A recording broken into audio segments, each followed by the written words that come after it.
sou Antônio Suxberg e você está no Pensando Direito e eu quero conversar com você hoje sobre como o princípio da duração razoável do processo dialoga e necessariamente traz elementos de consideração da vítima na sua implementação e na sua conformação.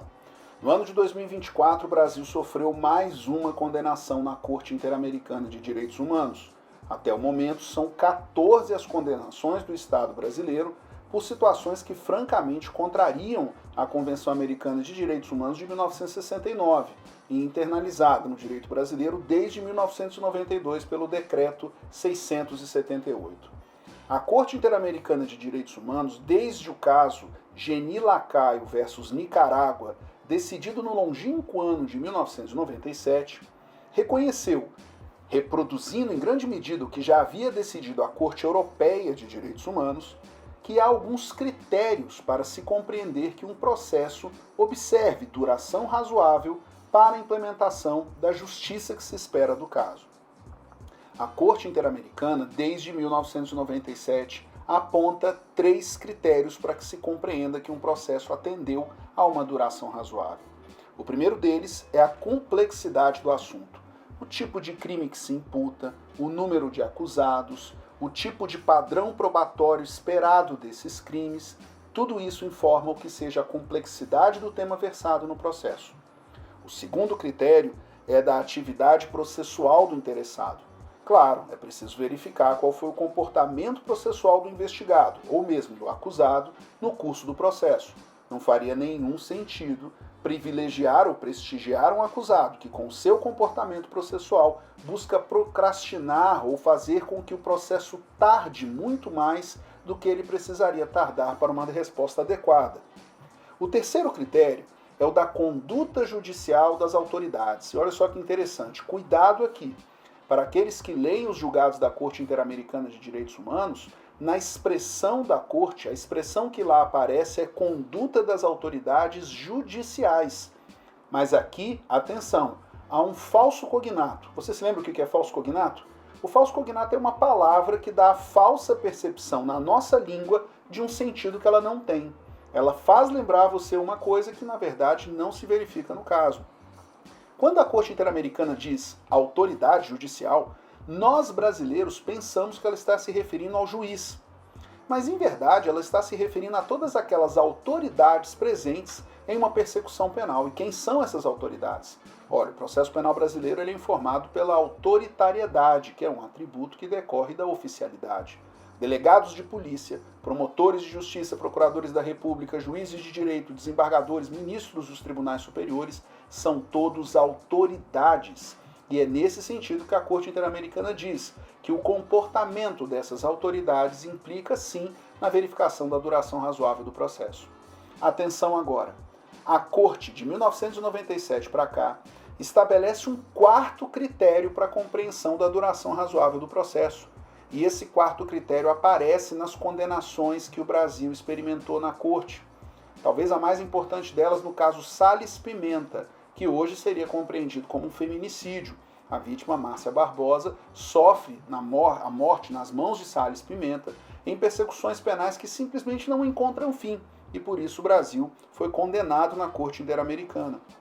Agora, mais recentemente, o caso Honorato e outros versus Brasil, que é justamente um caso que versa sobre letalidade policial, no caso a letalidade aurida do trabalho da polícia militar.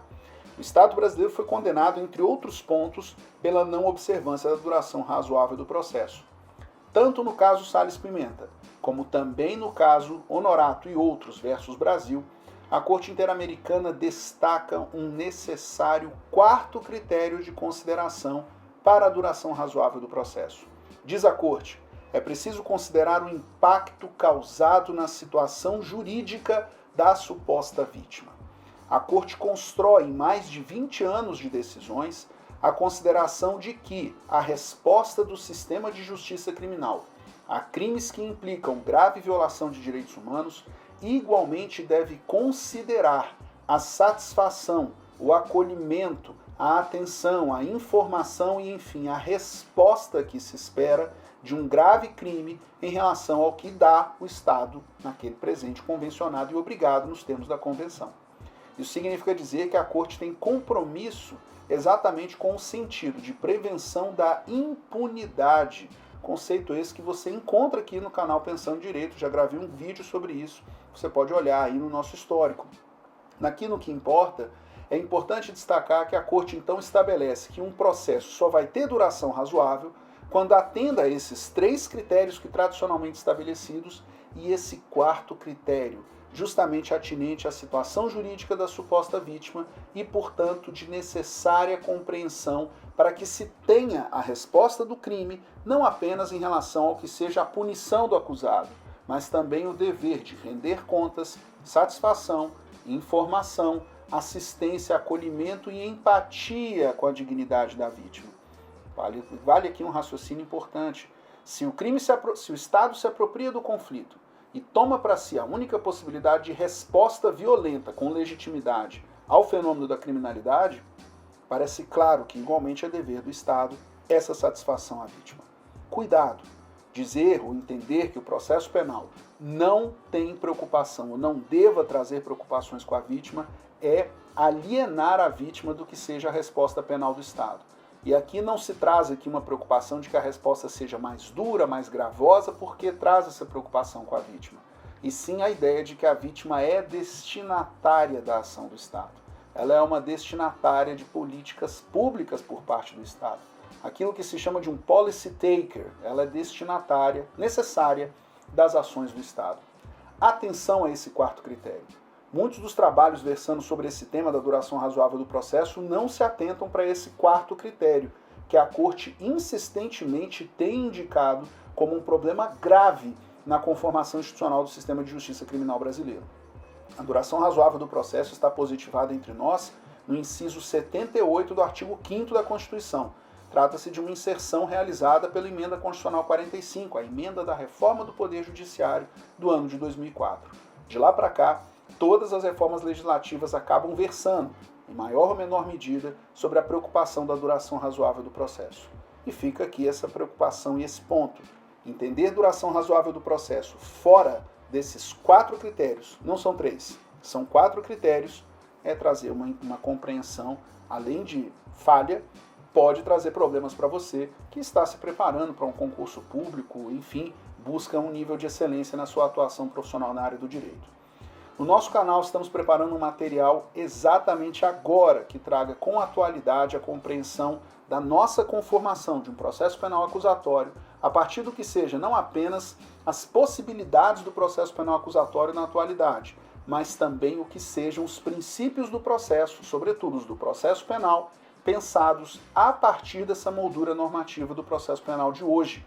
E essa moldura normativa não está apenas no Código de Processo Penal, mas igualmente na Constituição, na Convenção Americana de Direitos Humanos, atos normativos a que o Brasil se vincula na esfera internacional e atos infralegais, que trazem uma conformação institucional de atendimento aos direitos e garantias assegurados ao investigado e acusado, mas também aos compromissos de efetividade da resposta de justiça criminal. Se você quer saber mais sobre isso, aguarde. A gente está preparando um material exclusivo para você. Nos acompanhe aqui no Pensando Direito. Eu sou Antônio Suxberger e eu espero que esse conteúdo seja útil para você, não apenas agora, mas também no futuro dos seus estudos. A gente se vê por aqui. Até mais.